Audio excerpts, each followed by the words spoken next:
ദൈവനാമത്തിന് മഹത്വം ഉണ്ടാകട്ടെ. ഉൽപ്പത്തി 4:7. ഉചിതമായി പ്രവർത്തിച്ചാൽ നീയും സ്വീകാര്യനാവുകയില്ലേ? നല്ലത് ചെയ്യുന്നില്ലെങ്കിൽ പാപം വാതിക്കൽ തന്നെ പതിയിരിപ്പുണ്ടെന്ന് ഓർക്കണം. അത് നിന്നിൽ താല്പര്യം വെച്ചിരിക്കുന്നു, നീ അതിനെ കീഴടക്കണം. ആദത്തിനും ഹവ്വയ്ക്കും 2 പുത്രന്മാരുണ്ടായി, കായേനും ആബേൽ. ആബേൽ ആട്ടിടയനും കായൻ കൃഷിക്കാരനുമായിരുന്നു. ഒരു ദിവസം കായൻ തന്റെ വിളവിൽ ഒരു ഭാഗം കർത്താവിന് കാഴ്ച സമർപ്പിച്ചു. ആബേൽ തന്റെ ആട്ടിൻകൂട്ടത്തിലെ കടിഞ്ഞൂൽ കുഞ്ഞുങ്ങളെ എടുത്ത് അവയുടെ കൊഴുപ്പുള്ള ഭാഗങ്ങൾ കാഴ്ചവെച്ചു. ആബേലും അവന്റെ കാഴ്ച വസ്തുക്കളിലും കർത്താവ് പ്രസാദിച്ചു. എന്നാൽ കായന്റെ കാഴ്ച വസ്തുക്കളിൽ കർത്താവ് പ്രസാദിച്ചില്ല. ഇത് കായനെ അത്യധികം കോപിപ്പിച്ചു. അവന്റെ മുഖം കറുത്തു. കർത്താവ് കായനോട് ചോദിച്ചു, നീ എന്തിനാണ് കോപിച്ചിരിക്കുന്നത്? നിന്റെ മുഖവും വാടിയിരിക്കുന്നല്ലോ. ഉചിതമായി പ്രവർത്തിച്ചാൽ നീയും സ്വീകാര്യനാവുകയില്ലേ? അത് നിന്നിൽ താല്പര്യം വെച്ചിരിക്കുന്നു, നീ അതിനെ കീഴടക്കണം.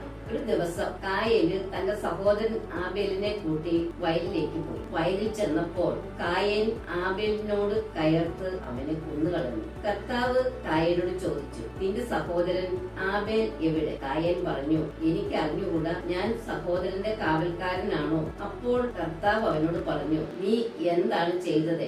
നിന്റെ സഹോദരന്റെ രക്തം മണ്ണിൽ നിന്ന് എന്നെ വിളിച്ചു കരയുന്നു. നിന്റെ കയ്യിൽ നിന്ന് സഹോദരന്റെ രക്തം കുടിക്കാൻ വായ പിളർന്ന ഭൂമിയിൽ നീ ശപിക്കപ്പെട്ടവനായിരിക്കും. കൃഷി ചെയ്യുമ്പോൾ മണ്ണ് നിനക്ക് ഫലം തരികയില്ല, നീ ഭൂമിയിൽ അലഞ്ഞു തിരിയുന്നവനായിരിക്കും. അങ്ങനെ കർത്താവ് കായലിനെ ശപിച്ചു. നല്ലത് ചെയ്യുന്നില്ലെങ്കിൽ പാപം വാതിക്കൽ തന്നെ പതിയിരിപ്പുണ്ടെന്ന് നോക്കണം. അത് നമ്മളിൽ താല്പര്യം വെച്ചിരിക്കുകയാണ്. അതുകൊണ്ട് നമ്മൾ പാപം ചെയ്യാതെ പാപത്തെ കീഴടക്കി നല്ലത് പ്രവർത്തിക്കണം. അതാണ് കർത്താവ് ഇതിലൂടെ നമ്മോട് സംസാരിക്കുന്നത്. ഹല്ലേലൂയ.